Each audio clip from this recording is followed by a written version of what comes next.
is our Module 3 project. We are Group B14, and our topic was activation of brown fat in adult humans. Brown adipose tissue, or brown fat, has a rich supply of blood as well as nerves, unlike white fat. The percentage of brown fat in the body decreases with age. Brown fat produces heat and allows mammals to live in sub-thermoneutral conditions without having to rely on shivering. Brown fat is healthier than white fat because it produces lots of heat by burning calories. White adipose tissue, on the other hand, acts as an energy repository and is unhealthier than brown fat. Thermogenesis is the process of heat production in organisms. Non-shivering thermogenesis occurs in brown adipose tissue. There are two types of thermogenesis. The first is obligatory thermogenesis, which is when heat production automatically occurs because of metabolism. The second type is facultative thermogenesis, and that can be activated with cold exposure. The challenge is to figure out how we can turn on brown fat, or even turn white fat into acting like brown fat to fight the obesity epidemic, as well as just make us healthier. There are two scientific tests to approach the conclusion. The first is Journal of Clinical Investigation. Scientists look beyond brown fat's heating-producing capacity or how, once activated, it affects our metabolism. With a sample size of 6 healthy men, they reduce average skin temperature by about 4 degrees to roughly 30 Celsius by fitting them in a cooling suit. This allows scientists to see for the first time that cold exposure increased the amount of non-acidified fat acid in the bloodstream by 1/3. The second test is PNAS, stands for Proceedings of National Academy of Sciences. In this study, researchers tried three masses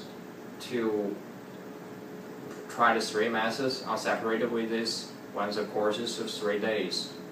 10 participants received a single dose of ephedrine or saline solution, or were fitted with a cooling vest set to 40 Celsius.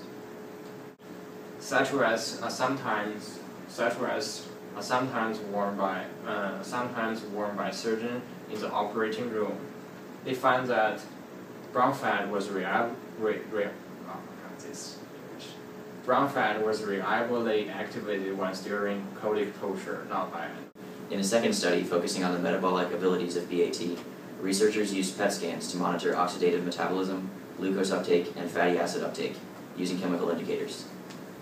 These three measurements are representative of the metabolic activities of B18. Each of these measurements were taken at several different muscle groups, as well as in B18. B18 cells were traced by a protein known as UCP1, which is known to be responsible for much of the function of B18. Here we have the results of the experiment when testing the glucose uptake of BAT and the surrounding muscle groups when cold conditions are applied. As you can see, the glucose uptake of BAT significantly increased compared to almost all of the surrounding muscles, with the exception of the longus colli, which is a muscle in the back of the neck. The same is true for the NEFA, or non-esterified fatty acid, uptake in BAT. The fatty acid uptake in BAT significantly increased compared to the surrounding muscles under cold conditions. This plot shows the change in the rate of oxidative metabolism in different muscle groups under normal, represented by the red line, and cold, represented by the blue line, conditions. Note that in the central top graph, the rate of oxidative metabolism of BAT is significantly higher under cold conditions, whereas most other muscle groups show no such increase.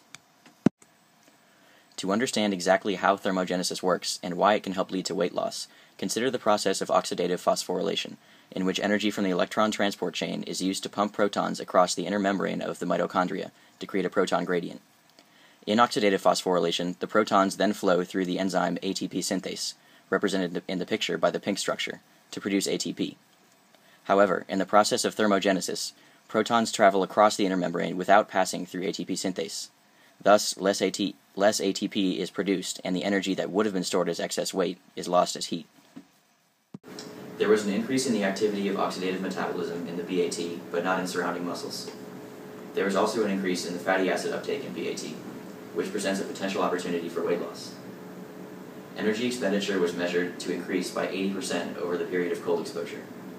Because the oxidative metabolic activity of BAT increased relative to the other muscles, it is likely that BAT activation led to a large fraction of this energy increase. This means that BAT plays a vital role in thermogenesis. In conclusion, it may be possible to activate brown fat in adults through exposure to cold conditions. This idea is supported by both studies. The first study indicates that the drug treatment has not succeeded in activating BAT, although there is room for future research. The relevant implications of activating brown fat in adults are that the oxidative metabolism will increase in speed and that the fatty acid uptake will increase, both of which may be able to contribute to weight loss. So, our take-home message is that if brown adipose tissue is more effective in the cold, and this can result in you metabolizing more fat, so you get less fat, as seen in this meme. Life is like a box of chocolates. It doesn't last as long for fat people, so be cold and do whatever you want in life, because it's awesome. So the take-home message is that brown adipose tissue is more effective at cold exposures. So in order for weight loss to occur, cold exposure is one of the best methods.